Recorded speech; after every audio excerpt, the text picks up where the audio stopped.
I'm just going to talk about the overarching fear in the market about Europe, and this is your quote here. The whitened bones of the euro crisis now poke more starkly out of the arid sands of tedious and endless argument, iteration and reiteration. From T.S. Eliot.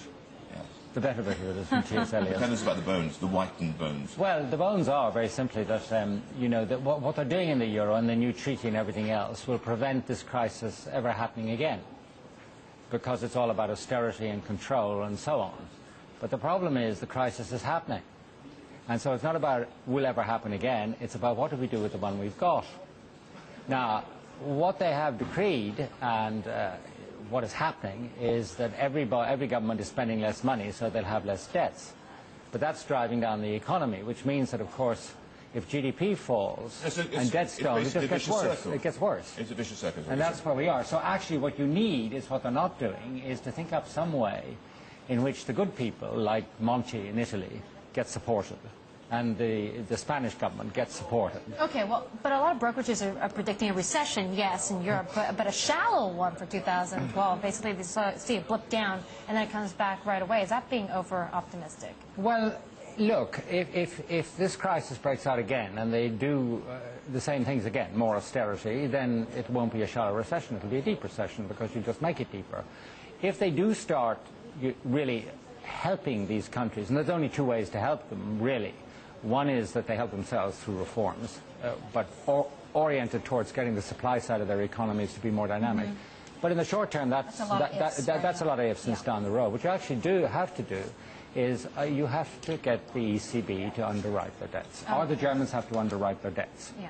But all right, David. That's it. We're going to continue this conversation a little bit later. Guest, David Roche, well, he is our guest for the day. He says go long U.S. equities, in fact, short EM equities, and that strategy might be paying off if you're going to, I guess, short Asia-Pacific stocks for the last 3 days. Well, all I'm saying really is that the U.S. has got a bit of growth. Europe won't have any. Japan hasn't had any for a decade. And we've got plenty of problems in emerging markets, particularly in Asia. Yeah. Because I think the Chinese story has a ways to run, and I don't think they're going to be able to reverse the economy quickly. It'll take time. But people are still expecting 8% growth, if not more than 7% for the next 10 years or so. Yeah, but a lot of people are paid to say that, whereas I'm not. I think it's more likely the growth will come down to around 4%, driven by two things. One is the collapse of their own credit bubble, shadow banking, housing, etc. The other thing is the problems about funding from European banks, which is going to put pressure on liquidity in these markets, which affects the real economy and affects stocks and so on.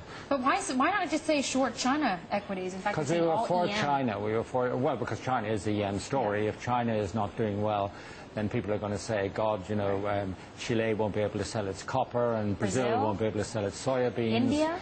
And India will just be, a kind of second-class act because it's got its own domestic problems.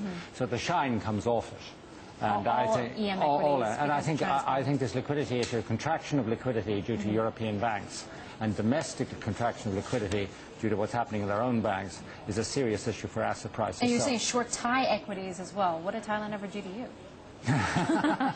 All right, to Thailand. Right, exactly. Yeah. That's probably the better question. No, the issue on Thailand is really, I think this is a very inept government. It's a populist government giving away money it doesn't own.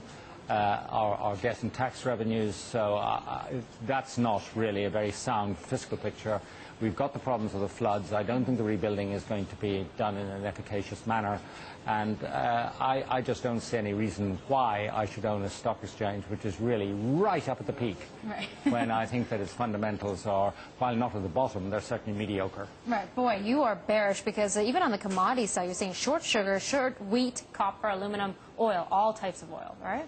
Well, oil is a trickier one in the short term, of course, because actually you should be probably going long Brent and short the sort of stuff that Iran produces, because the likelihood is the embargo will take most of that oil out of the market, so people will be pushed back into buying Brent. But the other stories are really commodity stories based upon world economic activity, which is not going to be particularly bright, and therefore commodity prices are still inflated by investors. And fundamentals don't tell you that's not going to continue to be the case, so you're going to be short them too. All right.